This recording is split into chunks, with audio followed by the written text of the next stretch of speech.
2005 itu ada Pak. Kita punya SK. Di situ juga jelas Pak, tidak menuntut untuk diangkat PNS.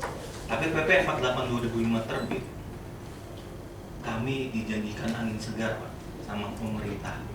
Saya senang Pak, walaupun saat itu gaji ya nggak seberapa Pak ya. Nah saat PP 48 2005 2005 sampai 2009 diadakan pengangkatan, teman-teman kami Pak, angkatan kami yang masuknya bareng, yang mungkin lebih muda dari kami itu udah diangkat Pak. Karena data kami, kenapa nggak diangkat? Data kami belum masuk database. Alasannya saat itu karena tenggat waktu akhirnya tercecer. Nah akhirnya kami senang Pak, di tahun 2010 ada wacana RPP PP 56 2012 itu Pak, yang akhirnya sudah disahkan Pak 2012 kemarin. Nah tapi pada prakteknya Pak, kok yang kami perjuangkan, kami doakan selama ini bermunajat kepada Allah untuk ada landasan hukum, kan alasannya saat itu landasan hukum yang nggak ada Pak, karena di PP 48 hanya disebutkan 2005 sampai 2009 dan kita melewati itu. Akhirnya landasan hukum itu ada, kita bersyukur Pak. Akhirnya bersyukurnya itu di PP 56 itu kan sampai 2012 Pak ya, anggaran 2012. Nah di situ pun di penjelasan umum PP 56 2012 bahwa di situ tenaga honorer, karena masih adanya tenaga honorer yang memenuhi syarat PP 48 2005 Pak.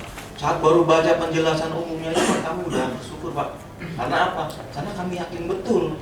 Yakinnya apa? Karena teman kami yang diangkat melalui PP 48 2005 itu sudah menjadi PNS. Dan kami identik dengan mereka. Berkas, gaji, keringat, semua sama Pak. Kerja bareng apa bareng. Tapi Pak, setelah ada ATT Pak, hasilnya kami tidak begitu paham Pak. Nah, makanya beberapa kali kami ke Menpan datang ke sini untuk menanyakan, dan kami berusaha untuk tertib di daerah. Tidak ada anarkis Pak. Kami mempercayai hasil ATT, tapi yang jadi pertanyaan kami Pak, kok bisa Pak gitu Pak? Karena kalau mungkin tidak ada pembanding Pak ya, kita mungkin nggak akan goyah Pak. Karena ini ada pembanding teman kita yang sama-sama berjuang, khususnya kami di Rumah Sakit Serang atau di instansi lain Pak, sama-sama ngurusin pasien Pak, ngepel darah Pak. Dalam artinya Pak, mereka udah PNS Pak, kami masih sampingnya nih kerjanya Pak, belum Pak. Padahal kami diangkat sama, waktunya sama, jamnya sama. Nah, kami akhirnya gini Pak, karena kami tahu di PP 45 itu sesuai PP 48 2005 Pak, akhirnya masuknya di ATT kata kami belanja pegawainya Pak. Padahal di situ Pak, di dalam BPA kami Pak, memang ada di program kegiatan Pak, tapi ayatnya adalah belanja pegawai Pak. Nah, auditor saat itu melihat beda Pak ya, pandangannya beda. Yang jadi permasalahan kami Pak, tiap tahun minimal saya khususnya di keuangan Pak ya, tiga instansi yang kita hadapi, BPK, BPKP, Inspektorat, dan selalu menanyakan belanja pegawai honorer. Kenapa saat itu tidak menjadi temuan untuk dirubah atau diluruskan? Karena saat kita bikin RMKA, penyusunan anggaran untuk tahun berikutnya, kita audiensi sama BPKP, dan yang kita pakai Pak, sindak anggaran yang tidak bisa dikotak-atik, dikunci Pak, produk BPKP. Kalau yang tadi kata Pak Rere bilang belanja pegawai yang kami maksud ini Pak, adanya hanya di belanja tidak langsung. Di situ tidak ada korik tenaga honorer Pak. Lalu gaji final kita mau taruh di mana kalau bukan di program kegiatan? Nah, karena adanya di program kegiatan Pak, koringnya itu tetap tidak menghilangkan 521 dalam artian belanja pegawai. Yang kita lihat dari Permendagri 13 2006 yang selama ini kita baru belajar Pak, mulai memahami, walaupun sudah ada lagi dari terbit 2009 itu Pak, itu dijelaskan di pasal 50 atau 51 saya lupa Pak, bahwa honorarium atau upah yang berada di program kegiatan itu merupakan bagian dari belanja pegawai Pak. Nah, akhirnya Pak, mungkin Bapak tahu lah ya, kami kesini Pak, harapan kami besar Pak, walaupun harapan itu hanya kepada Allah SWT Pak, tapi syariatnya Pak, kami berikhtiar Pak. Kami mencari keadilan Pak. Selagi belum final, kami mohon Pak pertimbangan Bapak Menpan Mohon maaf Pak, kalau ada kata-kata yang saya nggak enak, mungkin saya nggak bisa ngomong Pak, saya paksain ngomong ini Pak. Sebelumnya Pak, Assalamualaikum warahmatullahi wabarakatuh. Waalaikumsalam warahmatullahi wabarakatuh. Mungkin itu dulu ya. Silakan Bapak. Mewakili ya. Ini semua dari rumah sakit nak? Tidak. Semua gabungan SKPD Kabupaten Serang. 13 SKPD Pak Menteri. Semuanya berapa? 394. Ada yang Meninggal satu kemarin Pak. Jadi 393 Pak jumlahnya Pak. Aku TNK dulu. Kena.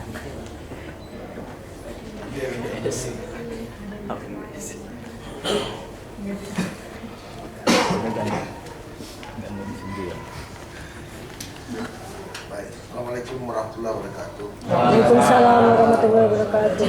Saudara, rekan honorer, selamat datang di kantor saya nih. Ini memang rumit ya, honorer ini rumit. Tapi harus kita selesaikan.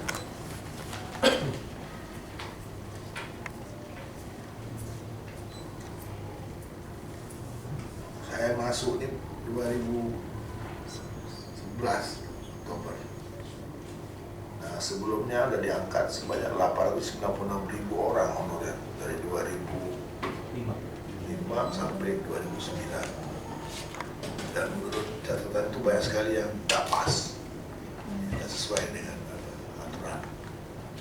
Nah, waktu 2010 itu kita punya 72.000 orang yang mau diangkat. Jadi banyak kali protes kenapa kami tidak masuk dalam database. Itu ada yang masuk tahun 2006, 2007, begitulah kira-kira. Maka kesimpulan itu kita adakan uji publik. Uji publik.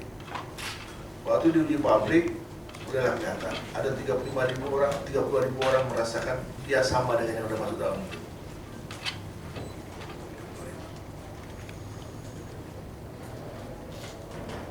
Dari data-data itu, maka kemudian diadakanlah QA, Quality Assurance, diperiksa surat-surat oleh BPKP. Ternyata ada sekitar 4.000 orang masuk belakangan. Yang dulu dalam bentuk BPKP dengan mereka tiba-tiba ada tambahan naik belakangan. Kita 3-4.000 orang. Kemudian dicek lagi lebih dalam, banyak sekali yang tidak sesuai.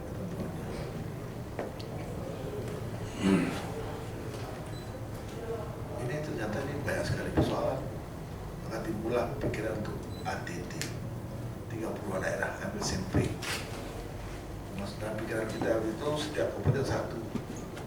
Tapi pada saat dilakukan ATT, justru ATT itu di daerah tertentu yang paling parah-parah, di Irian, di Aceh sampai 6 kabupaten diperiksa, di Kalimantan Tengah. Jadi memang ada tarik menarik. Di situ kelihatan bahwa ada daerah yang setelah di Aceh ada 3,8 orang yang diajukan, hanya 10 yang memenuhi syarat. Itu pun kalau otorisasinya ada otorisasi yang memberikan, karena yang mengangkat itu bukan pejabat sekda, bupati. Itu pun cuma 10. Jadi yang 368 nggak lewat. Ada lagi yang di luar itu ada kira-kira 12 mengajukan, mereka tidak dimasukkan karena nggak sempat keluar. Hanya diperiksa 6 yang masuk. Jadi ini suasana yang terjadi. Di Tanjung Ampan 625 yang diajukan, itu diperiksa lagi cuma 216. Di Lani Jaya 600 akhirnya jabatan itu. Saya harus periksa lagi 400 jadi memang banyak sekali yang memang nggak memenuhi kriteria. Ini dulu dipahami. Jadi dari 72.000 itu yang bisa kita apakan, yang bisa kita proses itu hanya 32.000 masuk ke BKN. Tapi saya nggak pernah menutup kalau ada orang yang protes, saya akan datang buka lagi, periksa lagi apa? Kalau capek ulang lagi, periksa lagi sepanjang sesuai dengan kriteria yang diatur dalam PP yang terakhir ini. Jadi makanya BKN pun seperti lepas tangan, ini urusan Menpan kan gitu kan. Bahkan kan teknis itu semuanya BKN. Bahwa kita membantu cek kembali, kasih BPKP itu hanya kita bantu aja. Sekarang dalam BKN jangan bola-bola, kasihan. Sama gitu tangannya. Nah, Jadi dari 32.000 itu waktu mau di apa? Itu diperiksa lagi berkas-berkasnya. Ada yang 700 itu tidak sama antara berkas dengan ijazahnya nggak sama. Ada 800 tidak ada berkas sama sekali. Sudah 4 bulan kita oke, tapi nggak bisa diangkat karena berkasnya nggak ada. Di sini kelihatan memang banyak masalah. Itu dulu satu. Jadi kantor memang bukan mengada-ngada untuk periksa itu. Jelas ya? Dibayangkan kalau diangkat 2000 itu nggak jelas siapa. Nah, sekarang ada persoalan orang sudah mengabdi, orang sudah lama, tapi kriterianya, ya kan? Kalau bicara kriteria ini ada masalah pemahaman. Ada pemahaman dari sekelompok orang, ini belanja pegawai, ada yang bilang ini belanja barang, kan gitu. Kenapa itu perlu? Karena kalau itu nggak jelas, setiap orang bisa ngangkat siapa saja, kapan saja, berlaku surut. Karena nggak ada bukti di pembayaran itu. Kenapa harus diangkat itu? Karena orang bisa saja udah bilang jangan lagi angkat, surat itu turun, pada saat itu yang buat baru. Jelas. Dia suruh angkat sama kepala sekolah, suruh angkat sama kepala dinas, bayarnya dibayar dengan belanja proyek, nggak ada bukti. Jadi kenapa harus belanja barang itu dipersoalkan supaya orang tidak bisa berlaku surut? Ini penting sekali. Kalau tidak, buat generasi banyak sekali, 200 ribuan. Totalnya sekarang 80 juta, dibagi-bagi tiap bulan dapat 50.000 orang. Ada yang begitu. Itu nggak diakui. Karena itu cenderung untuk dibuat berlaku surut. Padahal di saat sejak keluarkan PP 48 itu tidak boleh lagi ada pengangkatan nomor TNI. Itulah mengapa sumber pembiayaan ini menjadi penting. Jelas ya? Filosofinya jangan sampai orang berlaku surutkan. Nah, jadi nanti kita lihat lagi. Makanya sekarang yang sudah menurut kriteria sekarang tidak bisa K1, K2, ikut aja ujian dulu. Siap-siap ujian. Kita mencari peluang yang bisa kita pertahankan di K1, K2. Sepanjang kita yakin bahwa itu udah lama. Memangnya ada dua pemahaman. Tapi kalau kita lepas semua belanja barang itu bisa, itu semuanya berlaku surut, semua orang masuk. Ada yang belum tamat SMA atau belum ada jatah juga masuk. Nah, ini hal-hal yang perlu kita pahami bersama. Tidak ada maksud kita untuk mempersulit, tapi kita maksudnya untuk menahan tidak boleh ada orang memperlaku surutkan.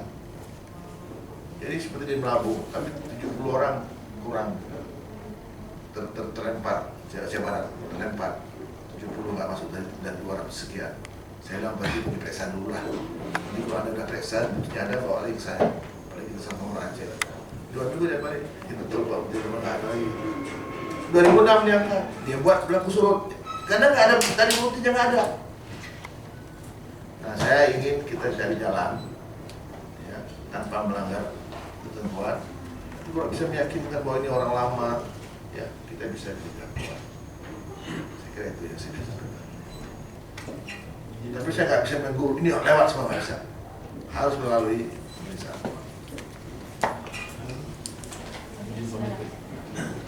Terima kasih. Assalamualaikum warahmatullahi wabarakatuh. Kata-kata terakhir yang membuat saya sangat bijak sekali. Mudah-mudahan Bapak memberikan berkah oleh Allah SWT. Pemimpin yang betul-betul diharapkan oleh bangsa ini. Kalimat terakhir itu membuat saya bergetar. Bagaimana kalau pemerintah daerah bisa meyakinkan mana orang lama dan mana orang baru. Saya bersumpah Pak sama Allah. Kalau memang ini saya diperintahkan oleh Pak Menteri, mana orang baru dan mana orang lama. Karena kami memberhentikan untuk memberikan honor itu 2010 atas dasar aturan oleh negara. 2010 untuk belanja pegawai. Sampai 2010 kami menggunakan belanja pegawai Pak langsung. Dari 2010 karena ada amanat tidak boleh ada itu, maka kami memberhentikan. Kabupaten Serang harus taat aturan. Oleh karenanya perlu kiranya Pak Menteri bisa memberikan kebijakan untuk masyarakat kami ini. Saya sebenarnya tidak kuat, Pak, melihat kondisi ini, Pak. Di sisi lain kami itu harus mematuhi aturan yang ada. Di sisi lain kami juga harus dibenturkan dengan aturan yang ada. Oleh karenanya kata-kata bijak Bapak tadi saya ambil. Kalau memang saya dan aparatur pemerintah di Kabupaten Serang bisa meyakinkan mereka itu pegawai, betul-betul pegawai honorer yang benar, maka saya siap, Pak. Mana yang tidak dan mana yang bukan. Mohon Pak, Kabupaten Serang ini saya meminta kebijakan khusus dari Bapak. Dengan kata-kata Bapak yang terakhir itu saya akan harap mudah-mudahan pertemuan ini bisa ada berkahnya. Amin. Buat kita semua. Karena tidak ada masalah yang tidak bisa kita selesaikan. Ya. Dan saya tidak mau mereka ini, Pak, dengan kondisi ini. Emosi saya dari dulu, Pak, saya sebenarnya guru honor, Pak, yang mungkin penyelenggaraannya beda oleh Allah. Sudah 13 tahun saya ingin menambahkan pegawai negeri pun tidak bisa. Oleh karenanya Allah mungkin menyelenggarakan inilah untuk datang ke Bapak hari ini untuk Kabupaten Serang. Kalau ini saya bisa meyakinkan mana yang di APBD sejak tahun 2010 kami hentikan untuk belanja pegawai, dan kami taat aturan dengan aturan yang ada untuk tidak mencantumkan belanja pegawai lagi tentang honor, maka saya siap memverifikasi dengan Pak Mardawi dengan seluruh di Kabupaten Serang. Saya mohon Pak ke Bapak, hari ini kami mohon diberikan harapan yang besar, karena yang ada ini sudah mengorbankan pengorbanan yang luar biasa. Tawaran ini, tawaran itu mereka ambil karena ada harapan yang lebih besar, yaitu kami patuh dan taat kepada pemerintah negara Indonesia ini, Pak. Mohon sekali lagi pada Pak Menteri yang memiliki kebijakan, Pak, tolong kami diberikan kebijakan oleh Bapak terkait pada hari ini dan kata-kata terakhir Bapak yang kami catat pada hari ini. Itu saja, Pak, yang dapat saya sampaikan. Terima kasih. Wallahul muwaffiq ila aqwamit thoriq. Assalamualaikum warahmatullahi wabarakatuh. Waalaikumsalam warahmatullahi wabarakatuh.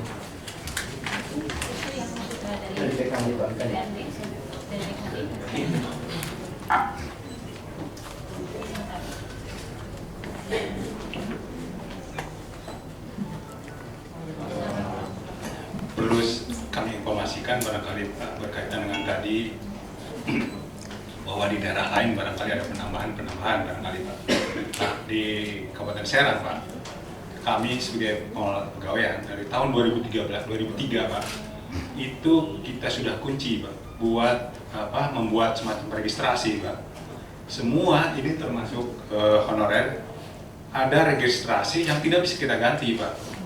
Nomor-nomornya ada, jadi kita ganti, Pak. Itu barangkali sekedar informasi yang perlu Bapak ketahui, Pak.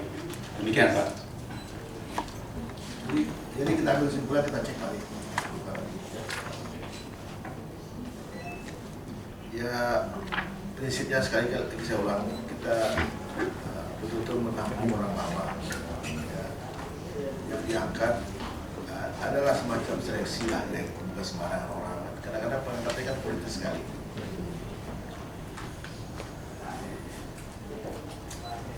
Memang tidak mudah, tapi harus kita selesaikan. Jadi saya setuju dengan ada orang yang bilang ini. Tapi yang tercecer, bercampur, macam-macam itu harus kita pisahkan.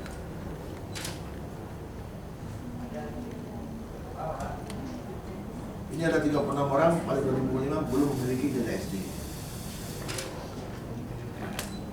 Diangkat sebagai apa itu? Hah?